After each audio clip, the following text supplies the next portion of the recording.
Nothing but agents in 2025, no matter where you go or who you are.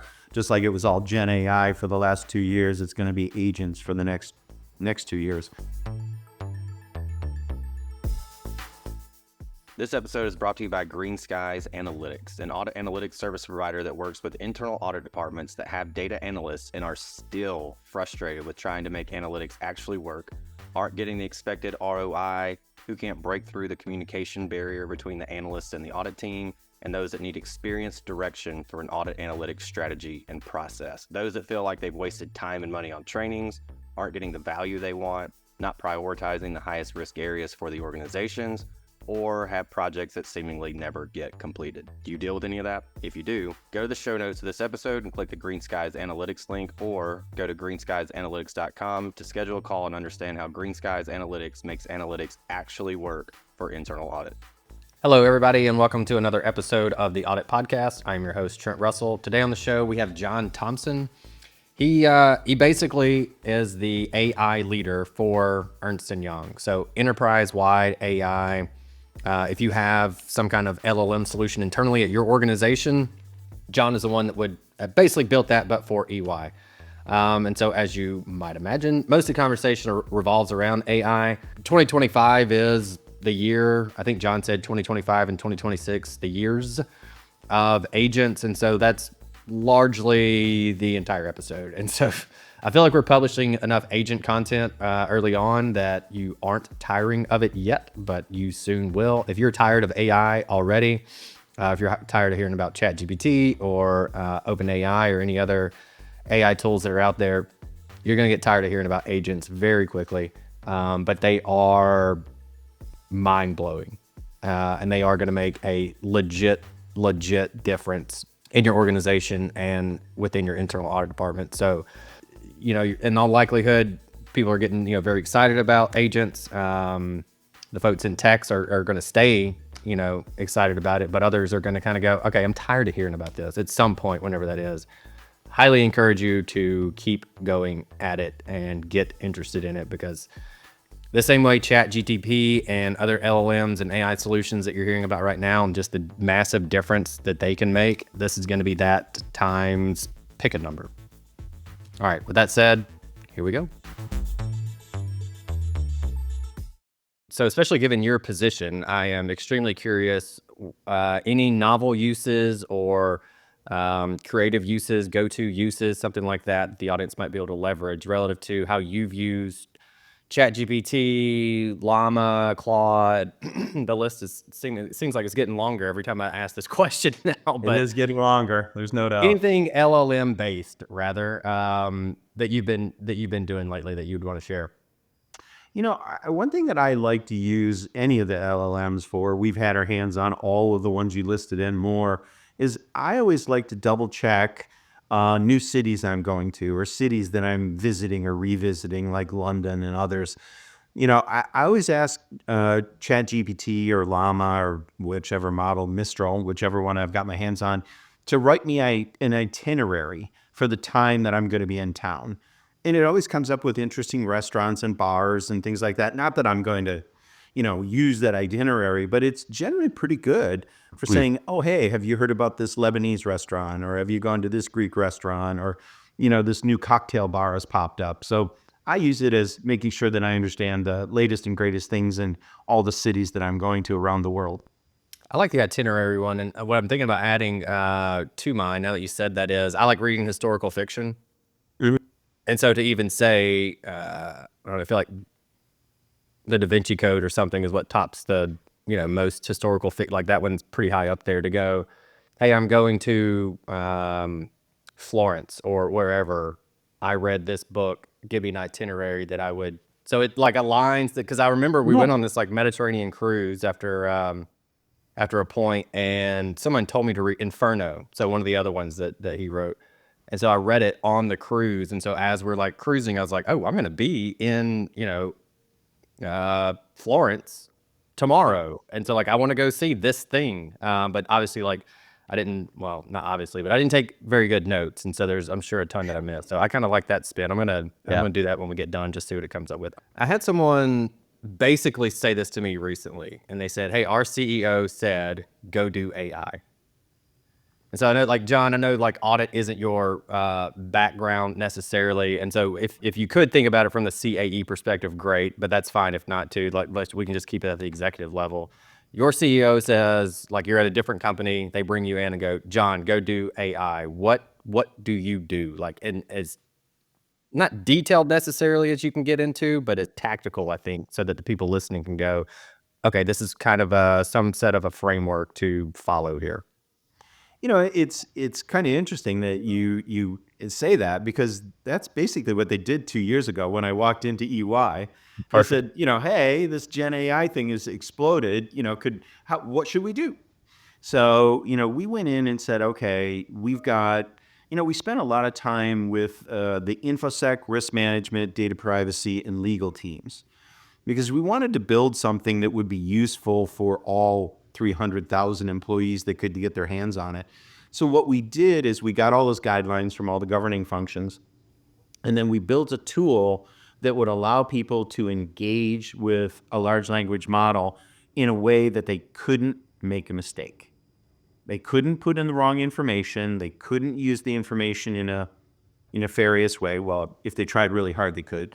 But generally what we wanted to do was give people an environment where they were safe. So what we found out was that we didn't lock into any one technology. We didn't lock into any one model. We wanted to be able to move with the models as they progressed over the last couple of years.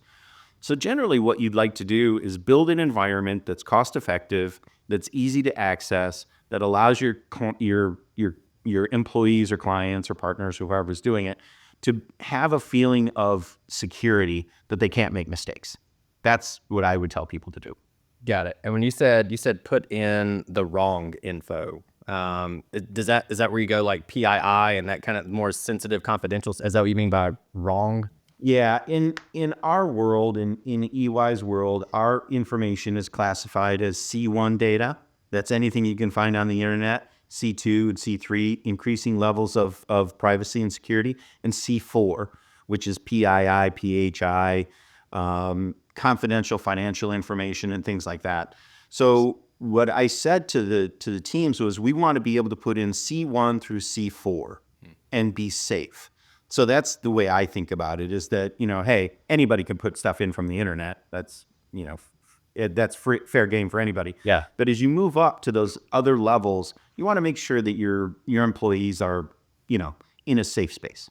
Would you say that's maybe the number one reason for a lower than expected adoption rate, is kind of this fear of, well, even though my company built this thing, I'm terrified that if I put PII or something in there, that it's going to get loose and I'm going to get busted and get in a ton of trouble? It's a real concern. I mean, and that's part of the reason, that's one of the driving forces why we built what we built, because we didn't want that niggling doubt in the back of someone's mind. Hey, I'm getting close to C4 data. Should I not do this? And in our environment, it's like, go ahead, put anything in there you want. It's all safe. So yeah, I think that's a real concern for people. All right, so where are we headed? What's next? And to set that up a little more specifically, agents. Talk to us about agents. I feel like 2025 is going to be the year of the agent, with some of the announcements that came out recently, and then knowing what some people are expecting in 2025. To the extent, again, that you feel like for a bunch of auditors that are listening to this, what do you feel like they should know about agents? And even if you could just maybe demystify that a little bit. I know I've talked to some people and they go, it kind of looks just like an LLM. Salute, like I don't really get the difference between the two. So I think any kind of demystification, solid examples, things like that, I think that would be helpful also. But what are they? What's coming down? What are you expecting? Yeah. Agents, you're going to hear agents, nothing but agents in 2025, no matter where you go or who you are. Just like it was all Gen AI for the last 2 years, it's going to be agents for the next 2 years. Agents are going to be a very impactful technology.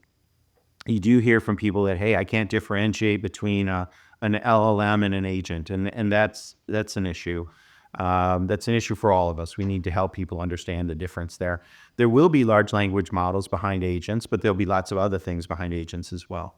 So really quick, I'll give you a fast taxonomy on what agents are. Simple agents are pretty much just like an LLM. You give them a prompt, they give you a response. It's pretty much prompt, response, prompt, response. The only difference really is that an agent can watch the environment. Maybe there's a filing coming up, or an audit requirement, or a policy, a filing requirement or a compliance need or something like that. An agent can watch that and say, hey, these things are happening, but we're not getting this step done, or it's not going to get done in time. And an agent can jump in the middle of it and proactively do things for you. That's a simple agent. Intelligent agents can do pretty much anything a person can do. They can buy a car, they can spend money, they can, they can bind you to a contract. Intelligent agents can do anything a person can do. And we're building those now. So we have simple agents, we have intelligent agents. We're recording this on December of 2024, so we have intelligent agents now. In the next 18 to 24 months, we're going to have something called polymorphic agents, which is a really weird word, but those are agents that build themselves. So you're going to be able to tell an agent, I want you to do this. And that agent will take the prompt and look across a marketplace of pre-built agents or building blocks and take those and assemble them into a new agent. Or if those don't exist in a marketplace, the polymorphic agent will build an agent for you.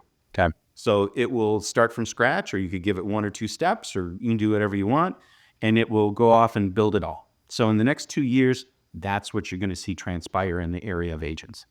If we took your itinerary example and said, this is LLM itinerary, and put my itinerary together, which 3 years ago would have been just like the most mind-blowing thing ever to have seen that and gone, this is science fiction. Like, there's no way this exists in real life.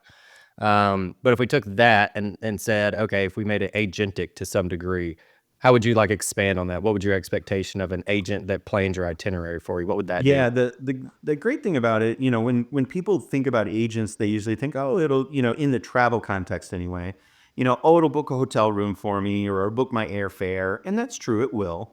But expand your thinking. So let's just say, you have an agent, it handles your travel, it does book your airfare, it does book your hotel rooms, but it also looks into, I'm a Hyatt person, Hyatt and American Airlines, that's where all my travel is concentrated. It'll look into my Hyatt account and say, hey, you've got suite upgrade certificates. Do you want to upgrade to a suite? Well, I will have already told the agent, if I have upgrade certificates, upgrade my room. So it'll do that proactively. Then you could say to the agent, you have access to my Teams messages, my email, my text messages, and all my social media channels. Look across all the people that I've been interacting with over the last 2 months, assess the conversations I've been having, determine which people I would benefit from meeting, and set up a breakfast every day with the person that's the number 1 priority, number 2, number 3, number 4 for the 5 days that I'm going to be there. And then in addition to looking at that, I know that I want to have breakfast and I want to have dinner, and I want to have 5 to 6 meetings each day, and make sure that my schedule is full. And if someone drops out, find the next available person and put them in. So your agent will be in the background for that whole time, booking your meetings, booking your travel, if you want to go to plays at night, tell it, hey, I want to go to at least 3 plays while I'm in London, and I want to have a Pepsi with ice at every intermission. And it will do all those things for you. So it's kind of like, when you've been traveling, we've all been traveling, we've gone to bed at 10 at night, 11 at night, and 5 minutes later, your flight's been canceled, and you sleep for 6 hours, 8 hours, whatever, you get up and all the good seats are gone. Mm-hmm. Well, your agent would have known a minute after that flight was canceled and would have rebooked you on the next flight. So when you wake up in the morning, it just keeps managing your life. We're all individual personalities. Some of us are more, risk prone. Some are more risk averse. You can set up your agents any way you want. Mm-hmm. So, you could actually put in your agent that says, look, hey, you can only use agents from these marketplaces because I trust them. Or, I only want the compute cost or the general expenses with running this agent to never go over $50 a trip.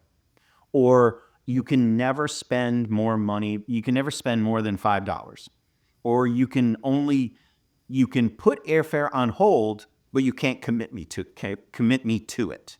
I have to approve it. So you can actually set these up in any way that you want. So if you want your agent to just go ahead and do something like refresh your Whole Foods or, Market Fresh or Fresh Direct, order every week, it'll do it. But if you wanted to, give you all the options for diamond earrings for your wife or partner, but you don't want it to buy them, you could say, give me all these options and then I'll decide which one I'm going to buy. So you can set them up in any way and you can have ultimate control over what they do. Got it. What skill set is going to be needed, and what would be the expectation of, let's say, a team of 20 auditors who has like a full-time data analytics person? If you were working with them, you would go, okay, I want you to spend X amount of time now on agents, roughly, or Yeah. percentage of time. Like, how would Yeah, it's a you great prioritize that? Yeah, it's a great question. In the dark book you can see over my shoulder, the building analytics teams, I talk pretty passionately about that structure you just talked about.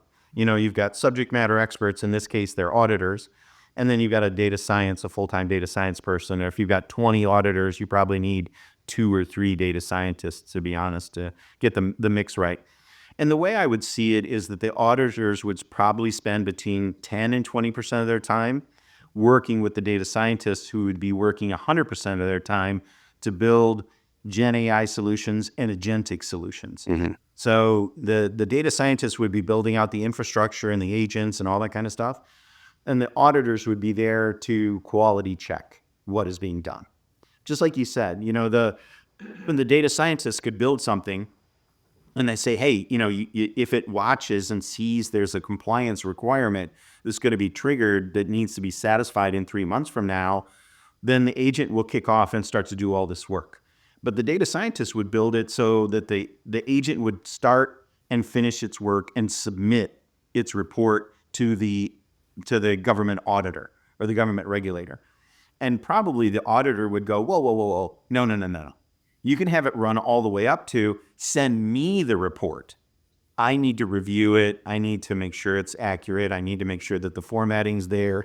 I need to make sure that the data it's going to be submitted is correct. So data scientists, we tend to build things that we think, oh, well, this is a good idea. It'll make lives easier. But then other people come in and go, you can't take it that far. Yeah. You got to stop 2 steps before, and we need to put a human in the loop at that point. So I'd say, auditors and other subject matter experts, probably 10 to 20% of their time. Data scientists and more analytically oriented people, they're dedicated. Significantly more. Okay, got it. So I'm going to throw some terms out there that I would feel like most people don't know, which is completely fine. But if we talk RAG, LangChain, Neo4j, tokens, like all this stuff the past 2 years, where it is not impossible to keep up with, but I mean, I talked to a lot of folks like yourself and even you all, it's similar. It's like, it's pretty tough to keep up with because it's changing so fast. So if we looked at 2025, and let's say without any foundation, RAG, Neo4j, Vortex, all that kind of stuff, what is the terminology? Is it just agents and polymorphic agents? If you said like, these are the terms you probably need to know going forward, would it just be those two, or there's some other ones you feel like people need to have some understanding of? Yeah, all those terms that you laid out before, yes, you need all those. That's going to stay in your vocabulary for probably forever. The thing that is coming up that most people are not talking about so far is we've talked about large language models. We get those. We understand those. But then there's small language models and domain language models. Those are probably new terminology, new terms to your audience. And what that means is that, large language models will always be around. OpenAI, Vertex, Bedrock, all Mistral, all those companies, Cohere, they'll have large language models. There's no doubt about it. But what we have found, and many other companies have found too, is that we can build our own language models. So, large language models are in their own universe. Then we come down to a smaller area. We have small language models or domain language models. So companies will be building those. So, you'll have the LLMs, you'll have the DLMs and the SLMs, and then you'll have even smaller models, and they will all run in an ensemble of models that is being orchestrated. So another term that you're going to hear is the orchestration, orchestrator, those kind of things.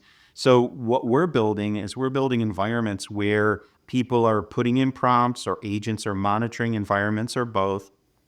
And those prompts and the information is taken to an orchestrator who then decomposes it into individual work items. And then the orchestrator sends it off to all the different models that are downstream. So you're going to have, large language models, domain language models, small language models, orchestrators, and ensembles of models. So those are probably the terms that you're going to hear most frequently as of. And then you did mention the book. I know you've written a handful of them. If you were to say, given what's going on in this day and age, if you recommended one of your books, what would that be to, let's call it chief audit executives or other executives? Yeah, I've written 4 books so far, and I'm writing a 5th one right now, which we'll talk about in a second. But of the 4 books that I've written so far, I would say for a chief auditing officer or a chief financial officer, the dark one over my shoulder, Building Analytics Teams, is the book to read.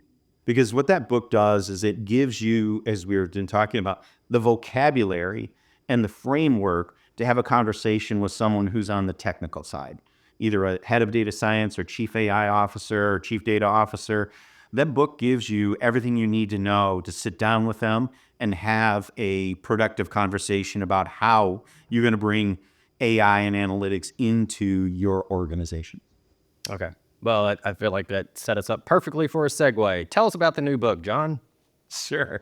Thanks, Trent. Absolutely. So the new book is called, the working title anyway, it has been approved, it's called The Path to AGI. And AGI stands for Artificial General Intelligence. So if you listen to Elon Musk or Sam Altman or, their ilk, they say that AGI, Artificial General Intelligence, is here today. That's not true. It's not here today. And I have people ask me all the time, so is Terminator coming? When is Skynet going live? All these different kind of things. My answer is 2250. So we're somewhere about 8 generations away from having AGI. And people say, oh, that can't be true. They're saying it's here today and you're saying it's 8 generations away. It's probably a definitional issue. When I talk about artificial general intelligence, I'm talking about you and I are having a conversation and we're having a back and forth and we're changing topics and we're having epiphanies and we're having insights and a shared understanding. I want to have that same conversation with a computer. And I don't think we're anywhere near doing that. And, as you said that you made the Terminator reference, and I don't know how realistic that fear is for a lot of people. I'm sure, statistically, some people have to, probably have panic attacks daily with every new AI announcement going, yep, it's going to happen. It's going to happen. It's going to happen. And if this isn't your area of expertise, that's totally fine also. But I was just thinking, like, in terms of robotics, don't really hear a ton about, like, whatever they're doing. Boston is, you see the dog do some new things every, year or so, and you go, oh yeah, okay, that's cool. Is robotics something that's it's still maybe on the rise, or is it just even probably investment dollars are going, no, we're going the AI route? What?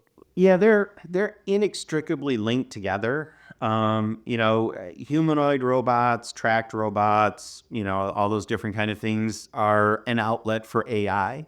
So I generally work in the enterprise space with auditors and, supply chain people and pricing and marketing and sales and executives.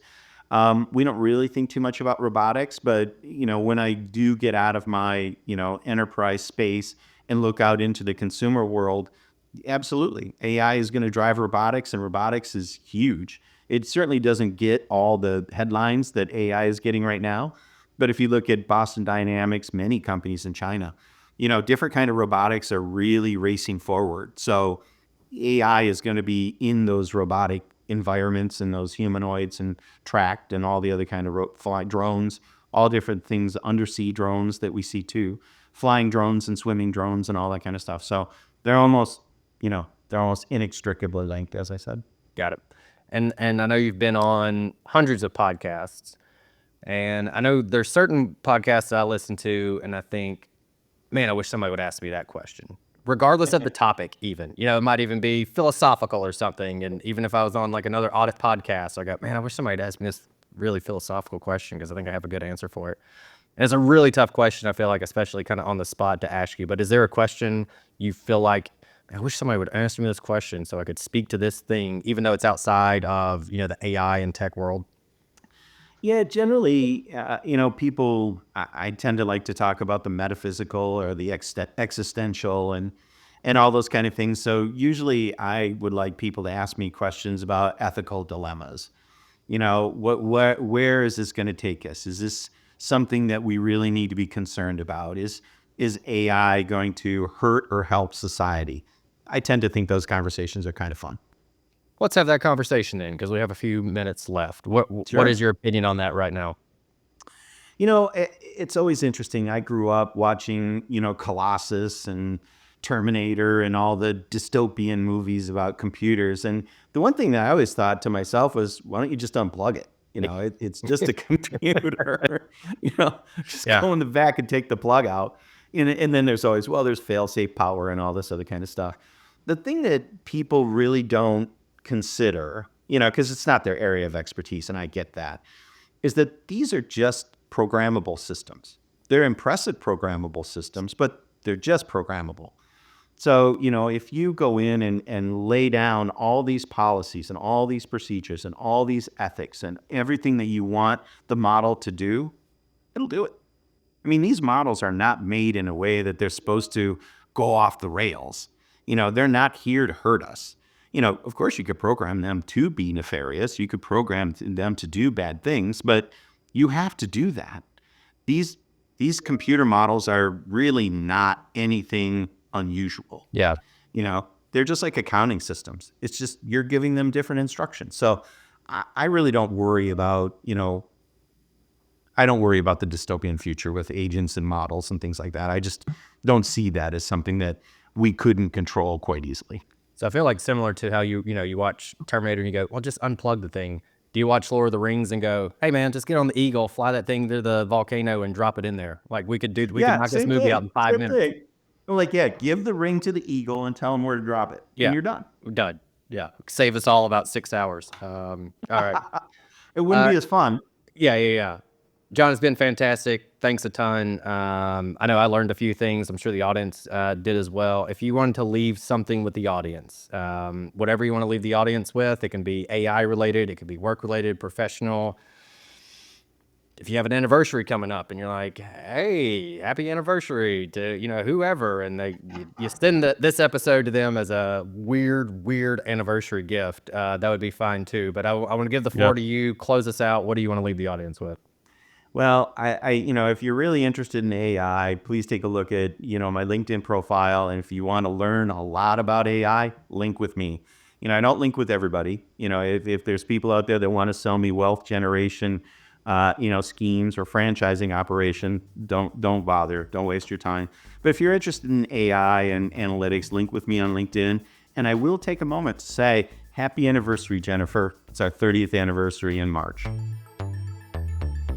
Hey everyone, thank you very much for listening to this episode of the Audit Podcast. Whatever platform you're listening on right now, I'm sure there's a subscribe button somewhere, so please hit the subscribe button there. If you're listening through iTunes or Spotify, feel free to go give us that 5-star rating. It only took me about 16 seconds to give myself a 5-star review, and it really helps to get future guests to come on the show, so we'd really appreciate that. Lastly, be sure to check out the show notes and follow us on all our social media channels on Instagram, on LinkedIn, and on TikTok. Also, if interested, please sign up for our weekly newsletter from the Audit Podcast. Thank you all. Have a great one.